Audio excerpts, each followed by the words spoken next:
welcome back, everybody, to another episode of the Nonprofit Show. Today, we have one of my all-time faves, Katie Warnock. She's the founder and president of Staffing Boutique. In the green room, she asked me if we ever have repeat visitors. And I told her I hadn't really thought of it that way, but really there's only about 6 people that we bring on as thought leaders, and we have them, talk us through changes in the market. And Katie's one of them. And Katie really helps us understand the labor market and all the things going on staffing. So to answer your question publicly, Katie, you're one of those folks.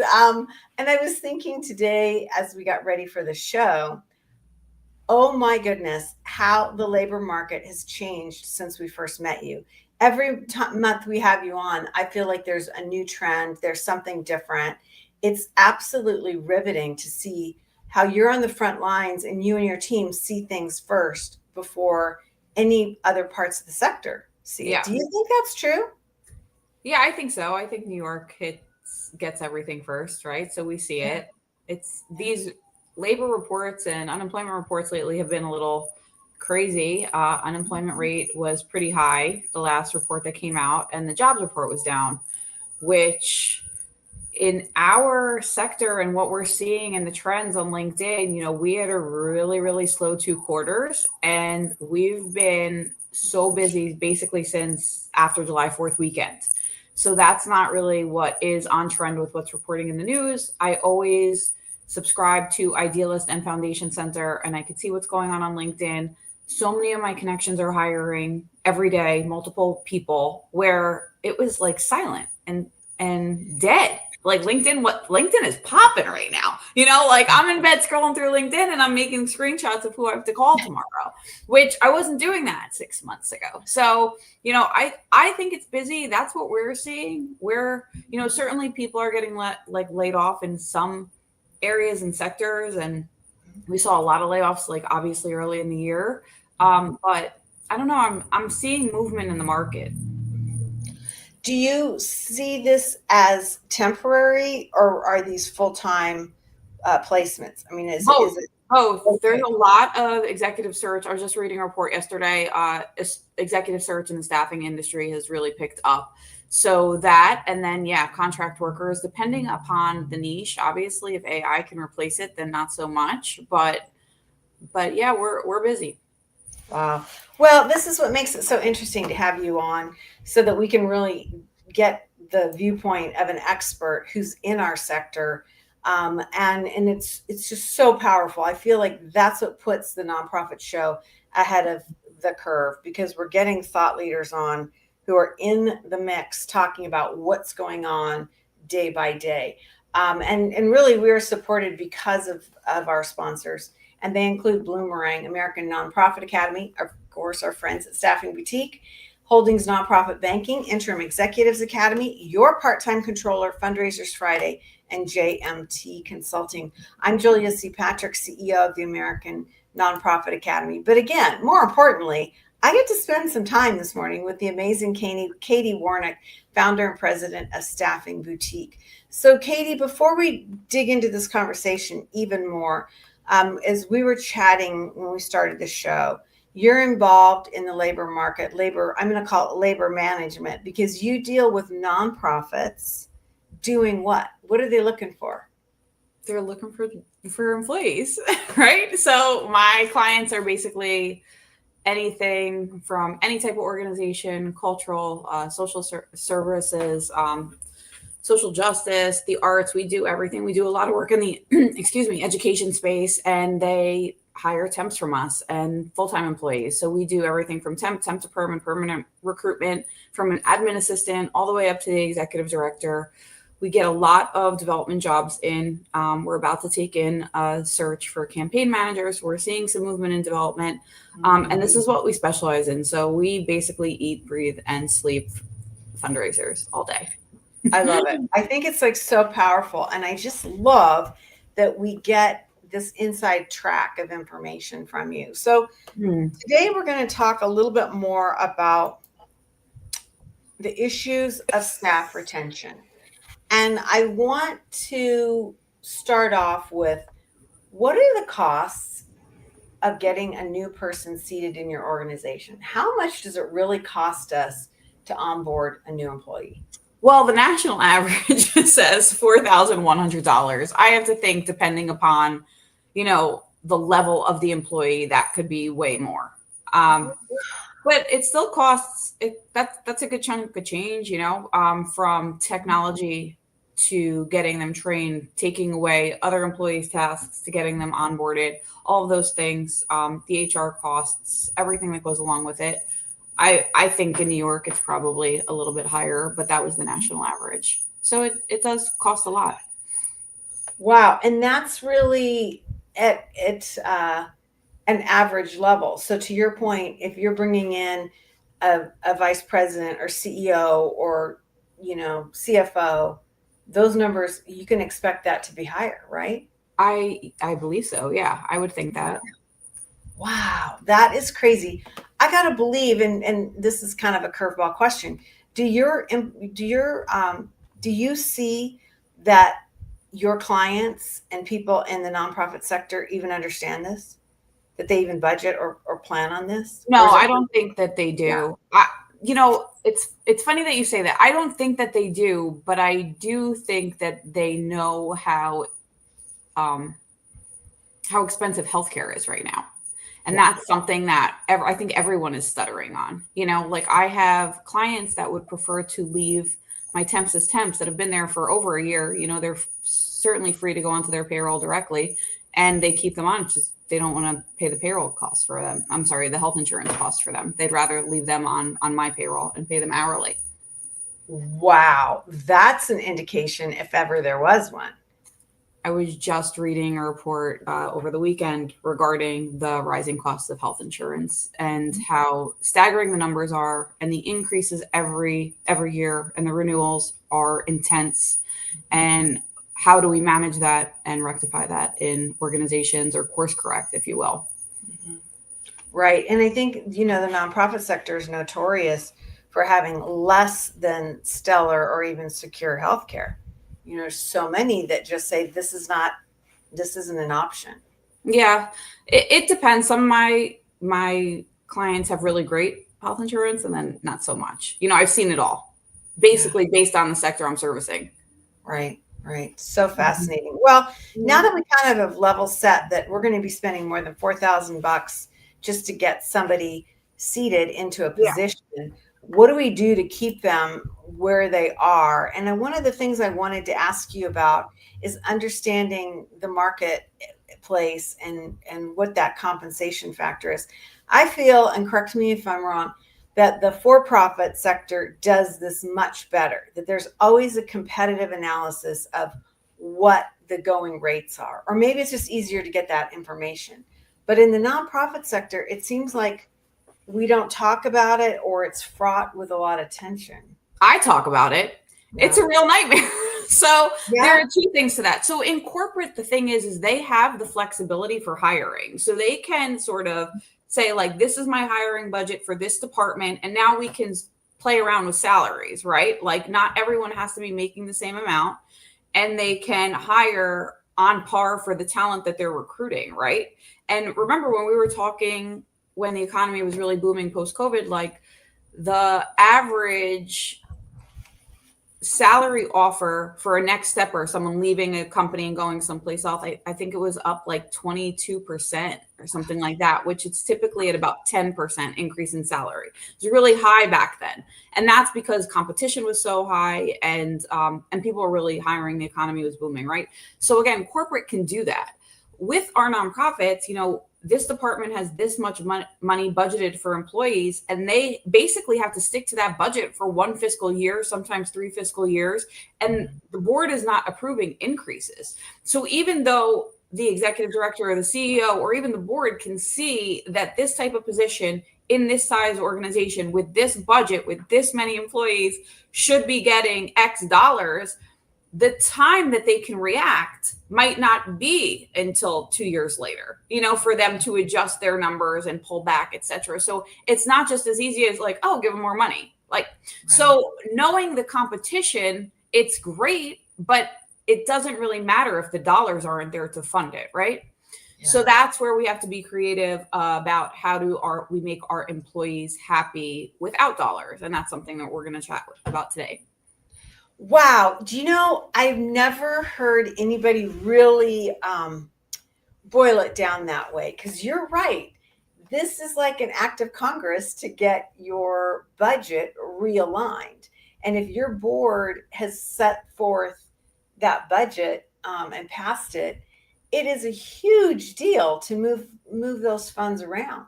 Yeah, it's like 18 board member meetings at night that no one's coming to, over an 18-month span. Like, it's a real nightmare.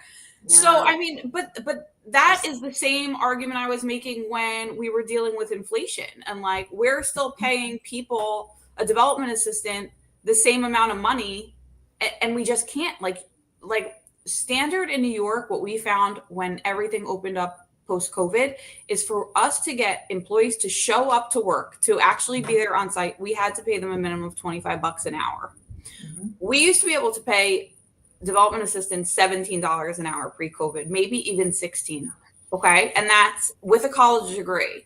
Now I could sit and say, like, to a client, I'll find you someone for $17 an hour. They're not going to show up. Like, they might show up on the first day, but maybe they'll come in 2 days this week. Like, you really need to be paying $25 an hour to get someone to show up to work. And that could be not a college degree. So we struggled with that when we were talking about inflation. And now we're struggling with it if we're talking about the competition in the market. It's always going to be an issue for nonprofits. Wow. It's such an interesting aspect of this. And I gotta believe that most people in the job market don't even realize this process, right? And then I don't think so. I mean, obviously, I see it every day. I see the struggles. I see people wanting more money and them needing raises and being like, I'm still making the same thing. I think that that's part of going into the nonprofit sector. Like, the expectations aren't there for you to get a raise every year or a bonus. Like, I've been hearing that for 20 years. You don't go into nonprofits to make so much money, right? But at the same time, turnover is high. Yeah, we see that. And then when you do get to the executive director level or the major gifts level or program director, you're starting to maybe make the money that you put in 15 to 20 years under your belt, being very underpaid, in comparison to your friends that are working in corporate, right? And so you finally get there. So, I mean, you just have to, I guess, pick and choose what you want to deal with. But at the same time, we have to compensate our employees for what fair market wage is right now. And I think that takes the management with the board. Yeah, I think it's fascinating that you brought that up. And I love it because it makes it less arbitrary in one way. It's like, yeah, we value your role and we value your professionalism, but the reality is there's some barriers as to how we're going to manage it. Mm-hmm. So really, really interesting. Okay, so then let's talk about keeping, understanding this parameter that you set where we can't just go in and move money around, that we are working with an organization that has a budget that's been voted on, approved, and that's pretty much set in stone. What are some non-cash benefits? And what do you see as things that we can float towards our staff, again, to keep them from walking through that revolving door? So I want to bring this back a second and just talk about, you need to know your demographic and your staff. Like, it's so important for your HR person or your chief people officer to know the people, to really know what they want, because we've had such a big push for diversity in the workforce, for definitely always in nonprofits for the past 5 years. But now that we have such a diverse workforce, people's goals are different. Are we talking about the married couple? Are we talking about the single person? Are we talking, like, who are we talking about? Are we talking about the person who just wants to stay as a temp because maybe they're an opera singer? Like, you really need to know what your employees want. And once you have a good pulse of that, it's easy to offer sort of other benefits, right? And so it's the same thing that we're talking about always. No one wants to go to work anymore. No one wants to go to work anymore. no one wants to go to work anymore. Like, I cannot say that enough. We have tasted it. We see it. We can see that work can be done remotely. Give it to the employees. Like, this is the number one thing that people are looking for. Like, I am a sucker to a 5-day a week, in the office, and I'm not doing it anymore. So be flexible there. I think everyone pretty much wants that flexibility. I recently heard, and I'm probably going to jack this up, I think it's called a 980, where basically you structure a 9-hour workday as opposed to an 8-hour workday, and then you get every other Friday off, right? So even something as simple as that, that's so awesome that 2 days a month you're going to have a 3-day weekend. That's a huge benefit. Other things, professional development, making sure people are upskilling, paying for that, registering them for seminars, doing things like that. What are the benefits with health insurance? What are you covering? Can you cover, IVF or any sort of fertility treatments is something that we've seen in the past. Can you pay for gym memberships? That's another thing. Are you being flexible with the workday? What if you have someone that just performs better if they wake up at 9 o'clock and aren't online till 10, but they'll stay till 7 or 8? How do you kind of maneuver that with your employees? So little things to be creative, I think, are huge. I don't know, team building, nights out. What does your staff want? Ask them. You have to ask your staff. I can give you, you could put it into ChatGPT. What are 10 things? We can all come up with a wish list of things we want from our employers, but what does your staff want? That's going to vary in every city and state. So this might seem like a completely moronic question, but how do you figure that out? I mean, how do you ask your staff those questions and then at the same time make it equitable? Because that young family, that mother who's dealing with, babies, or that person that is an empty nester or working with elderly parents. I mean, I could go on and on and on. There's so many different life cycles we're dealing with. So how do you recommend that again, I'm not HR, but I deal with HR a lot, right? So you hear such terrible things about exit interviews, and so many organizations have them. So why aren't we doing something like that on, the initial hiring? Once they're onboarded, I would say this is what our organization is open to doing. A 3-day work week, or if you are meeting this expectation, you'll eventually work to a 3-day work week. Would that work for you and your family or your situation? No, actually, I would prefer to work 5 days in the office. All right, that right off the bat. Does it make sense for us to offer a 9-hour day for you? Like, would that work for you? Do you need these healthcare benefits? Do you need this? Like, kind of have a buffet of whatever you could possibly offer and see what works. That's what a chief people officer should do. They should know their talent. They should know who's working in the organization, chief of staff, what have you. It's really interesting. So then how do you make it equitable so that you are making sure that everybody is feeling compensated? It's taken care of? Well, I think that the number one thing that we're seeing in, I don't want to say the workforce, but let's just say the workforce and the world and the community and the new generation that's coming up. Everybody wants to be seen. Everybody wants to be heard. Everyone wants to have a voice. When we look at exit interviews, a lot of people say that maybe they're just treated as an employee. So if we are doing normal check-ins with our staff, if we are doing reviews with them and listening to their wants and needs, that would help us take a census of what we need to do and offer it widely, right? And then let the employees pick and choose what they want to do. Interesting. I love that you use the word buffet, a buffet of choices, because what is working for somebody right now, they might need something different in 6 months, in 12 months. I mean, or something that comes up. Very, very interesting. Again, I've got to believe that this isn't being done. This has got to be just like one of those things that we're not leaning into across the nonprofit sector. I don't think so. No, I don't think so. I think that everyone talks a good game. I think that everyone says we care about work-life balance and we want our staff to turn off, and we put that clause, like, if you don't answer email, or if this email's coming through to you at this time and you don't answer me back. Do you ever see that like clause at the bottom of email signatures and you don't answer me back till your office hours, that's completely fine. I'm just working. Like, what are we doing here? You know, like I will say, if we are working from home, we're probably working different hours, right? Like for me, I break up my workday into 3 parts. That works for me. I'm not expecting someone who has a family to do that, but answer my email when you come back. But anyway, to answer your question, I'm kind of going on a tangent. Everyone talks a good game. Like, they want to give workers the autonomy to have flexibility, etc. But I think that if you drill down into the CEO or the executive director, they're seeing a frustration of that mentality. And that's not necessarily what they want to be doing, but they know that that's essentially what's cool now. And that's the movement. And that's what they have to push, because that's what HR is telling them to push.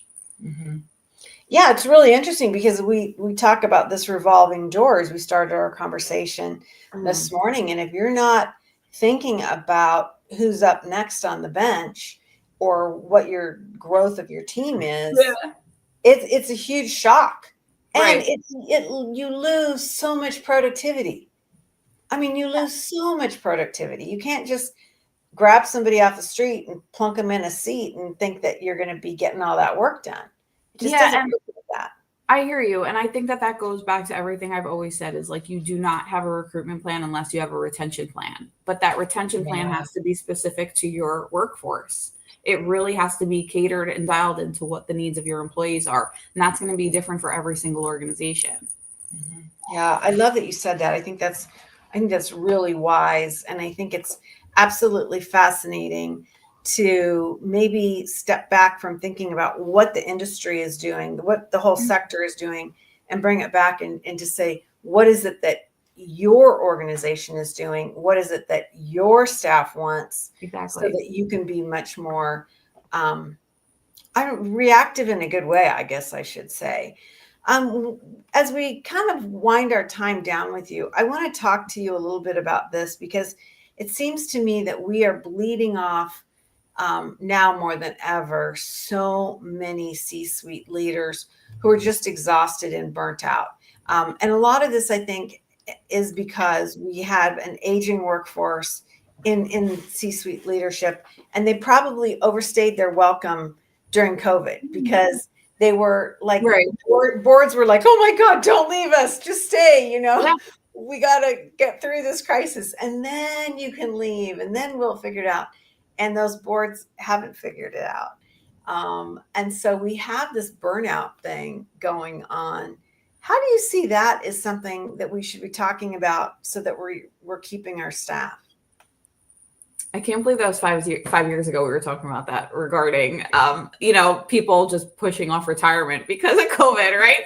And people are still in the role. So I think that it's kind of the same thing that I've always preached. What are we doing to take care of our employees and their mental health? I know that the burnout is real. I'm running this company, and I have to be honest, like, since July 4th, I'm tired. Like, it's been a lot of long days. It's been a lot of hard work, answering emails. I'm feeling the burnout, so, getting sunlight, exercise, all of those things that we talk about, getting in good nutrition, like, this is going to lead to eventually healthcare costs going down. There's such a sick population. It has to do because so many people are just working and burning out and working and taking in caffeine, and it's a real nightmare. Mm-hmm. Yeah. It's a really interesting thing. And I feel like we, in the nonprofit sector, we kind of wear our misery like a badge of honor. We don't always, we'll say like, oh, we want to protect our clients, but then we don't protect our staff, right? Yeah. We're like, oh, tough it up, because the people that we deal with have a lot worse than you. You know what I'm saying? It's a horrible mindset. Yeah. Mindset. Yeah, I feel that. I will say that my clients are pretty good at not answering me after, when they're shutting down on a Friday. A lot of them do work late. They're pretty good at taking the weekends. I have some clients that will chat with me on a Sunday on email or something like that. But I do think that they do value their time off, and they should. They shouldn't have to answer emails, but the burnout is real. take your vacations. You deserve them. Take your walks, get outside, get your vitamins, do all the things. Take care of yourself first. Right. Well, I'm going to witness, sister, because you answer, I'm in the West, you're in the East. And when I send you email, I'll be like, oh, dang, it's so much later. And you're always on it. And sometimes I feel badly that I'm like, oh, I should have delayed the delivery of this because, you work. It I seems work. like you work Yeah. all the time. Yeah, it's been nonstop. I'm not gonna lie. It's been a little too much, but that's okay. I mean, busy is good, right? And my business comes in waves. It's such a cyclical business. There's so many times throughout the holidays that it's just dead slow. So, you take advantage of the slow times, and when it's busy, you work your butt off, and that's what I tell my staff. Yeah, yeah. Well, you have to, and I think that's one of the things, like you just said. Work can be very cyclical, and especially we see that now, in particular with the nonprofit sector moving into Q4, the stress of that year-end, funding push and Yeah. holiday donations and all of that, getting ramped up, and this sense that if we miss this quarter, we've missed like the whole year. It's a really Yeah. stress. Yeah, for sure. And for us, I will say, I think it was the weekend before Labor Day weekend, I sent out 1,000 in-mails on LinkedIn because I was just so busy that I stayed home the whole weekend, Friday, Saturday, and Sunday, and I sent out 1,000 in-mails. I will tell you that probably 30% of the responses were pretty much like, I want a remote job. Wow, really? They were all working like, I want a remote job. Like, I'm not leaving my current job until I have a remote job. And I'm just like, Wow. I mean, everybody says that to me, So it's like I'm seeing both sides of it because I feel like some of my clients should give and be a little bit more flexible with being remote, but I understand why they're not. How do you manage staff that aren't there? There's a whole workforce that's missing out on the importance of being in work, like learning from other peers. Right. Yeah, and the cultural aspect of it, that just evaporates when you don't have that piece of people coming together. I was just talking to my team. I did a board retreat for a really important group just 2 weekends ago, and one of the board members said, I want us to re-navigate towards in-person meetings because we are doing too many of our meetings remotely, and look at the energy that we've had in this room and look at how we've created new things by being together. Yeah. And the last 2 years where we've been meeting remotely off a Zoom call, we haven't done nearly this amount of work that we've done just in, a half a day. And Sure. I thought that was really telling. I was like, Yeah. wow, so. Yeah, it is. You think about what's happening, right? Like it's so easy for me to take a meeting over Zoom, no commute time, no getting dressed, like all those things. You can be online and get so much more into your day, but you're taking away the human interaction, the stuff that happens before the meeting or after the meeting, the little telling the stories, the other board that I volunteer with or the other, nonprofit that I do work with. Like there's none of that banter going on. So it's like, you're just sort of brainstorming at that hour rather than what's the before and the after, and we're missing out so much. Yeah, really interesting. Well, as always, Katie Warnock, it is amazing to get you with us. I really appreciate it. Katie Warnock, the founder and president of Staffing Boutique. You can learn more about Katie and her amazing team at staffingboutique.org. There's really a diverse group of people that work across this very specialized type of business. And you can read all their profiles of what they do and how they approach their work. It's absolutely fascinating, Katie, to have you on. I always feel like you're the oracle, giving us things that it would take us months to figure out, right? Mm-hmm. Here in New York, things like filter across our country. And then, but we, on the nonprofit show, we get this information early. So thank you very much. You're welcome. Always a pleasure. Yeah, it's a lot of fun. Hey, I want to make sure that we express our gratitude to our amazing presenting sponsors. They include Bloomerang, American Nonprofit Academy, of course, Staffing Boutique, Holdings Nonprofit Banking, Interim Executives Academy, Your Part-Time Controller, Fundraisers Friday, and JMT Consulting. These are the folks that are with us day in and day out as we march through into our 6th year of broadcasting and more than 1,400 episodes. So, yeah. I know. When we started, Katie, I was a blonde and a lot younger. But no, it's really amazing. So I want to say thank you to everyone. And as we end each and every episode of the Nonprofit Show, we leave with this message to stay well so you can do well. Thanks, everyone. We'll see you again.